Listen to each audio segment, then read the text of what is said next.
Eu sou o pastor Walter Júnior da comunidade luterana Paz aqui de Vila Velha e é um prazer enorme tê-los conosco neste momento devocional.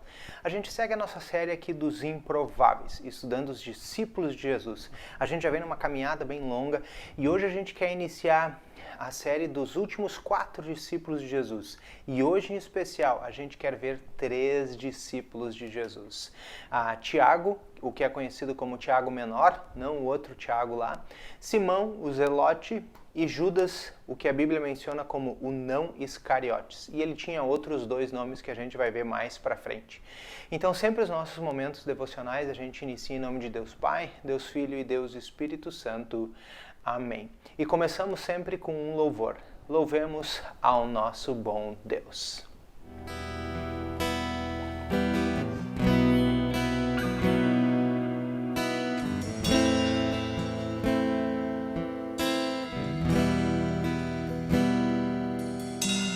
Grande és tu, Jesus, o poderoso Rei, que em mim fazer pousar teu espírito de amor. Perdoa-me, Senhor, por todo o mal que cometi. Revive a fé em mim, para que eu possa te servir. Revive a fé em mim, Senhor. Usa-me em tua obra e faz-me teu servo por todo o meu viver. Preenche a minha vida com tua glória e poder. E quando eu vir a tempestade, eu possa com a minha fé vencer.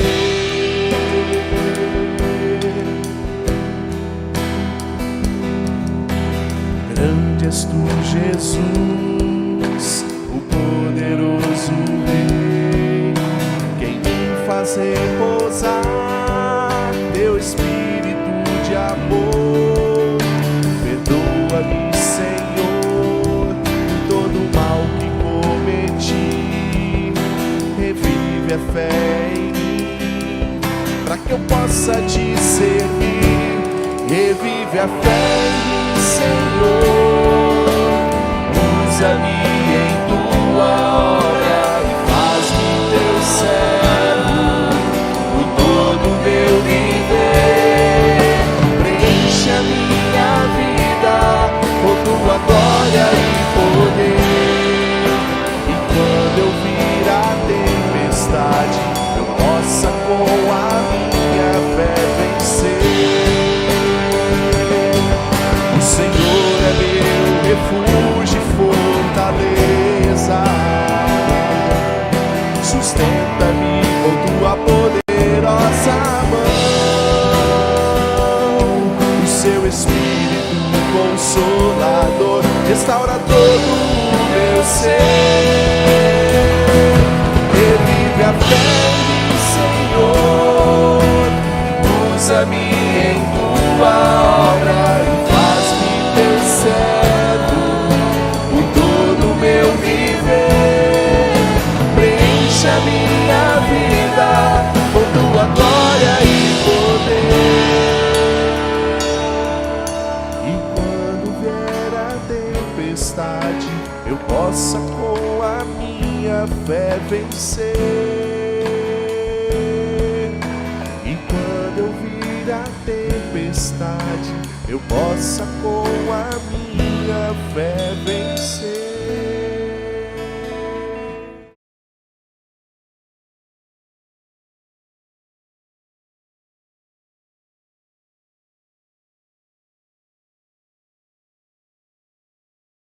Depois de louvarmos ao nosso bom Deus, este é o momento do estudo da palavra. E a gente está estudando os discípulos de Jesus. Como eu mencionei antes, a gente está começando a estudar a série agora dos 4 últimos discípulos. Não é uma ordem, mas como a gente dividiu em grupos de 4, a gente está estudando esses últimos 4 que não tinham muita... em especial, esses que vão ser mencionados hoje, esses 3, eles não tinham uma relação muito próxima com Jesus. Ele era do grupo dos 12, mas eles não tinham uma intimidade como os outros discípulos tinham. E a gente sempre inicia, né, esses momentos de reflexão lendo um texto bíblico. Eu quero convidar vocês para lerem Mateus capítulo 10, do versículo 1 até o versículo 4. São só 4 versículozinhos. Tendo Jesus chamado os seus 12 discípulos, deu-lhes autoridade sobre espíritos imundos para os expulsar e para curar todo tipo de doença e enfermidade. Ora, os nomes dos 12 apóstolos são estes. Primeiro, Simão, o que é chamado Pedro, André, seu irmão, Tiago, filho de Zebedeu, e João, seu irmão. Filipe e Bartolomeu, Tomé e Mateus, o publicano, e Tiago, filho de Alfeu, Tadeu, né, e Simão Zelote, e Judas Iscariotes, que foi quem traiu Jesus. Amém. Então, como a gente vai começar a conversar aqui um pouquinho sobre esses 3 discípulos de Jesus que são pouco mencionados na Bíblia aqui, este grupo, né, que a gente mencionou antes. A gente quer começar desses 3, eu separei aqui uma ordem, né, para os 3, botei Tiago, Simão e Judas.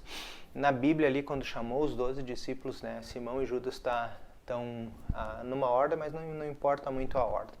Então eu quero começar com você, conversar com você sobre Tiago, o filho de Alfeu. A Bíblia só menciona o seu nome, né? Em nenhuma outra parte a gente descobre outra coisa a não ser acerca do seu chamado, né? Então, o filho de Alfeu, quem era Alfeu?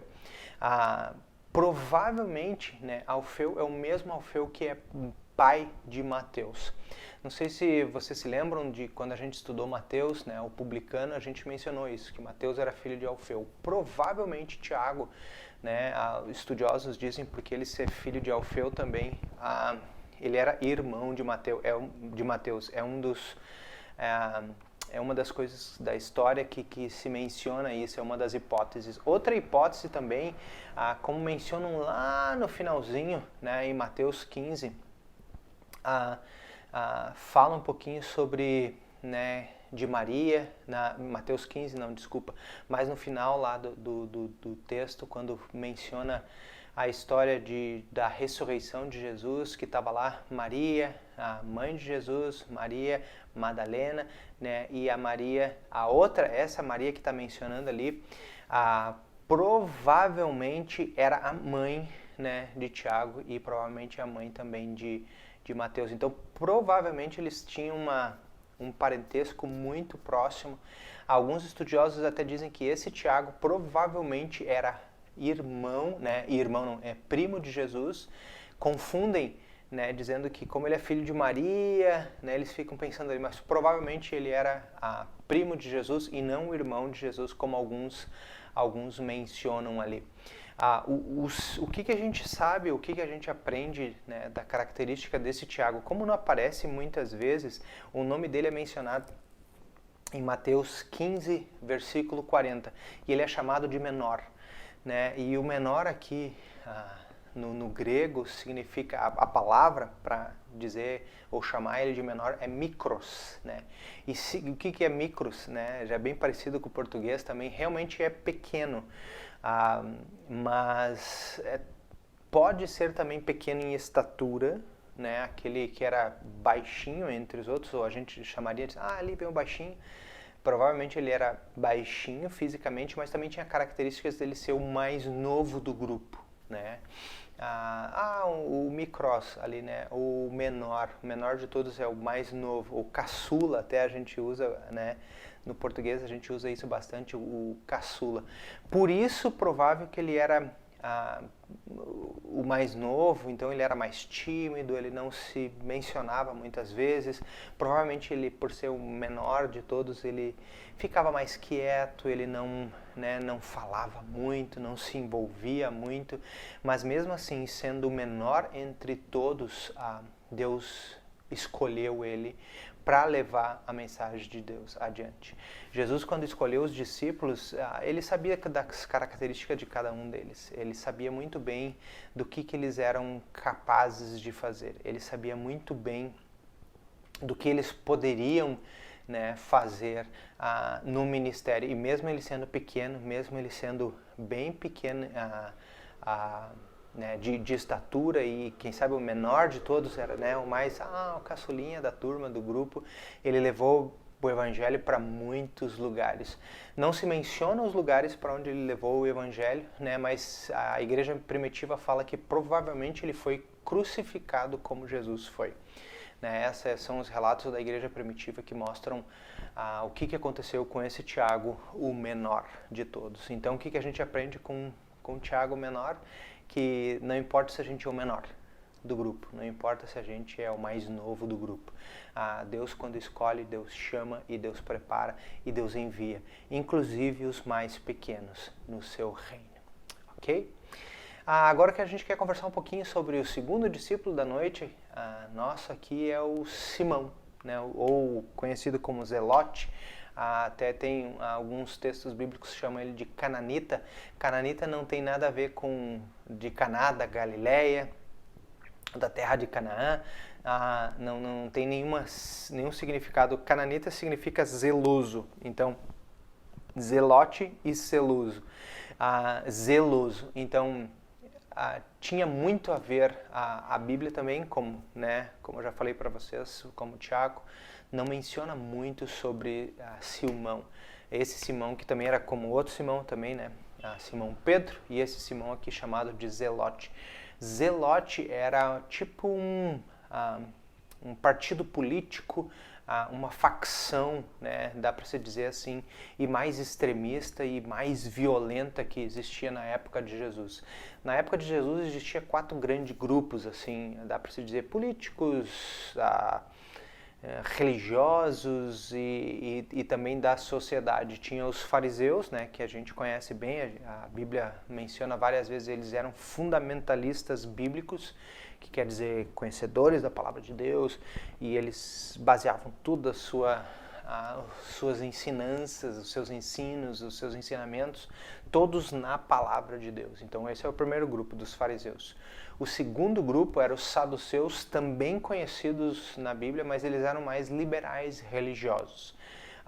Geralmente entre os saduceus estavam pessoas mais influentes da sociedade, pessoas que tinham mais dinheiro, ou são chamados até os poderosos, assim. Eles eram religiosos, mas de uma linha religiosa mais liberal, assim.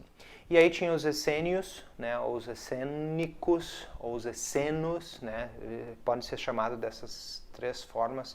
Eles eram mais místicos, né, e celibatários, o que quer dizer, viviam nas montanhas, né, viviam no deserto, viviam isolados das pessoas, eles tinham rituais mais do povo, abriam mão, né, de tudo que era material. E aí tinha o grupo dos zelotes, né? Os zelotes eram aqueles que odiavam os romanos, eram considerados os terroristas, os extremistas, né? E eles eram até patriotas ao extremo, né? Os zelotes, assim, e sempre falavam que tudo que justificava os extremismos deles, o terrorismo que eles faziam, eles justificavam que a gente está trabalhando para Deus. Até tinha uma facção dentro dos zelotes, que eram os sacares, que eles dizem dos punhos mortais. Eles tinham pequenos punhais, pequenas facas, e chegavam por detrás dos romanos e matavam eles, assim.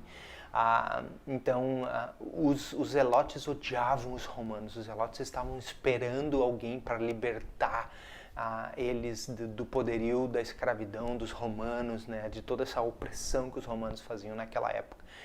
E também eram alguém que, para vocês terem uma ideia, os zelotes odiavam tanto os romanos que a gente vai ver aqui Simão Zelote do lado de Mateus, Mateus o publicano, que a gente já viu há um tempo atrás.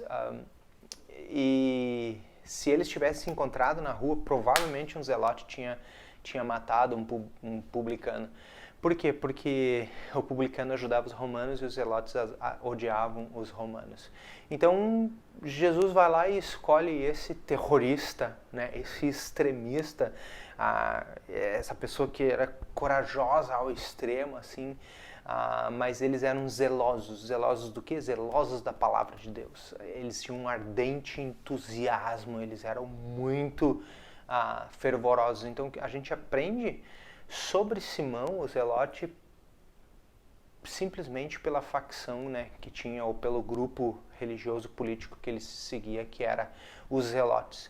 E histórias antigas dizem que este Simão levou o evangelho para o norte, nas ilhas britânicas, né, e morreu assim como os outros. Não tem menção de como ele foi martirizado, mas ele foi martirizado, né, morreu defendendo a fé e defendendo o evangelho. Então, o que a gente aprende com Simão o Zelote? Que até os extremistas, até os terroristas, até os fundamentalistas, Jesus consegue trazer eles para perto e consegue utilizar esse fervor, essa coragem, esse zelo pela palavra para levar o evangelho ao coração de muitas e muitas pessoas. E aí a gente entra no nosso último personagem da noite aqui, do dia, Judas. Judas, que era conhecido como Judas, como Lebeu, né, e o Tadeu. Esses três nomes eram usados, né, ou mencionados na Bíblia para falar desse Judas, né? E a Bíblia também menciona Judas, o não Iscariotes. Isso é interessante porque, para deixar bem claro, Judas era um nome muito comum da época. A gente até vai ver mais para frente. Judas tem o significado de Deus conduz, Deus lidera, Deus impulsiona, né? E ficou um nome tão amaldiçoado com o que aconteceu lá com Judas Iscariotes. Mas a gente vai ver isso quando a gente estudar no próximo episódio, ou o último episódio aqui, o penúltimo episódio da nossa série aqui, Judas Iscariotes. A gente vai descobrir um pouquinho sobre isso. Então, Judas era um nome super comum. E esse Judas aqui era Judas Tadeu. Tadeu significa filho do peito, ou dá para se dizer assim, do coração, né? E alguns até dá para dizer assim, filhinho da mamãe, aquele carinhoso, amoroso, né? Ele tinha um coração muito fervoroso a tudo que era da palavra de Deus. Então muitos dizem que como ele era filhinho da mamãe, aquele que a mamãe cuida em especial, aquele que a mamãe está sempre do lado dele aí. Judas também era filho de Tiago, né? Não nenhum dos Tiagos que a gente mencionou aqui, porque Tiago também é um nome bem comum daquela época, né? E provavelmente ele tinha o coração como o coração de uma criança. Quando a gente pensa no filho do peito, ali na palavra Tadeu, a gente pode entender assim que ele tinha o coração como de uma criança. Lá em Mateus 14, Jesus, ele faz uma pergunta para Jesus, e é bem interessante essa pergunta para Jesus: como te revelarás a nós e não ao mundo? Jesus estava dizendo assim que ele ia se revelar para eles, né? Ia mostrar quem ele realmente era para os discípulos. E Judas, na sua inocência, dá para se dizer assim, né? Ele disse: tá, mas como que tu vai dizer quem é tu? Como essa boa notícia, teu evangelho, tu é o salvador do mundo, tu não vai dizer isso para mais ninguém, vai ficar só com a gente isso? Como pode isso? Né? Judas aqui, Tadeu, tá na sua inocência dizendo para Jesus assim, não é possível. Né? Por quê? Porque ele está pensando no coraçãozinho dele, ele está pensando naquele sentimento, naquela coisa boa de ter conhecido o Evangelho, de ter conhecido Jesus e de querer espalhar esse Evangelho para mais e mais pessoas.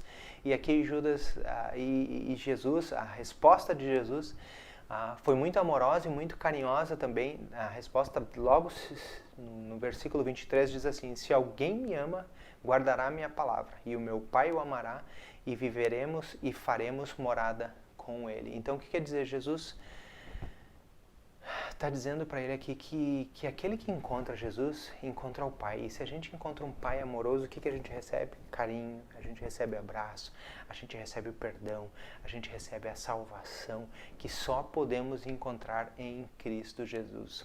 E o que a gente aprende então com esse, né, com Judas, o Tadeu, que tinha um coração de criança? Que às vezes a gente precisa ter o coração de uma criança, né? Não a inocência de uma criança, mas o coração de uma criança. O coração de uma criança confia. Né? Judas Tadeu confiava em Jesus, tinha certeza que ele era o Salvador do mundo. Muitas vezes a gente não confia nisso, né? A gente precisa de pessoas assim que tenham o coração puro, né? Que tenham a inocência, né? Que não veem maldade em todas as coisas, mas que conseguem ver as coisas boas da vida. Assim era Judas o Tadeu. Alguns estudiosos dizem que ele levou o evangelho na região da Turquia, né? Em especial numa cidade lá, num reino chamado Dessa, né? Um reino antigo. Até tem vários, né, escritos antigos que diziam que ele até curou o rei daquela província, né? Daquele lugar. Então ele era bem famoso e bem conhecido lá. E ele morreu espancado por um bastão até a morte. Tanto que o símbolo, né, quando vão desenhar esse discípulo, o símbolo é um bastão, que ele morreu, né, espancado com aquele bastão até a morte, por defender a fé de Cristo Jesus. Então o que a gente aprende com ele? Que a gente precisa ter um coração como de uma criança, que confia no Senhor, um coração amoroso, um coração simples e humilde. Então o que a gente aprendeu hoje com os nossos três discípulos neste momento?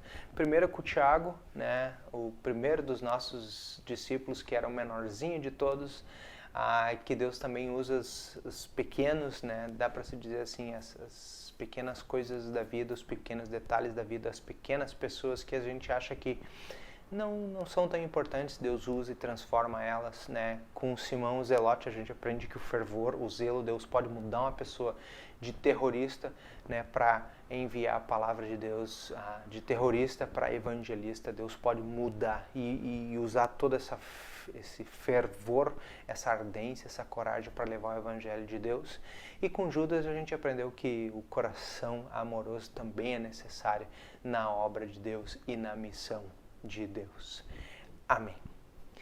A gente sempre encerra os nossos momentos com uma oração. Então eu convido vocês aí para que baixem suas cabeças ou deem as mãos com as pessoas que estão na sua casa, ao seu lado aí, e a gente ora ao bom Deus e termina a oração com a oração que Jesus nos ensinou.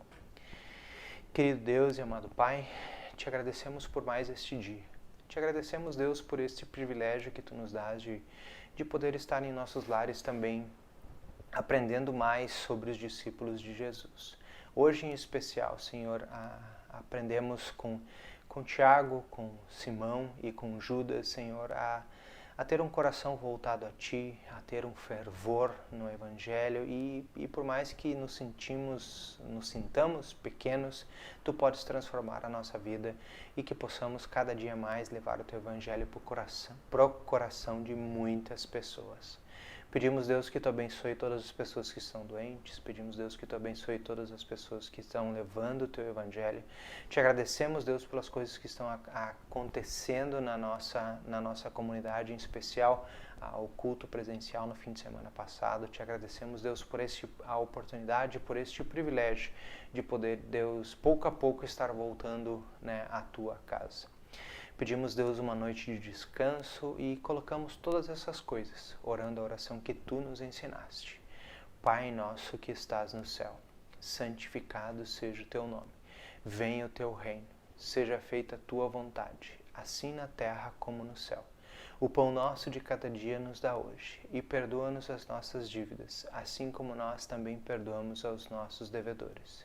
E não nos deixes cair em tentação, mas livra-nos do mal. Pois Teu é o reino, o poder e a glória para sempre.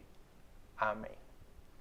Então, meus queridos, chegamos a mais um final de mais este episódio. Hoje, em especial, aprendemos sobre 3 discípulos, assim, um montão junto, assim, mas eu espero que esses devocionais, esses estudos estejam enriquecendo e ajudando vocês a conhecer um pouquinho mais desses discípulos e ver o que a gente pode aprender com eles para levar para a nossa vida diária, todos os dias. Então recebam todos a bênção do Senhor. O Senhor te abençoe e te guarde. O Senhor faça resplandecer o seu rosto sobre ti e tenha misericórdia de ti. O Senhor sobre ti levante o seu rosto e te dê a paz. Amém, amém e amém. Se está gostando aí, deixa o seu like aí, compartilha esse vídeo aí com muitas pessoas para que muitos possam ser abençoados como vocês foram. Fiquem na paz e até o próximo episódio. Tchau!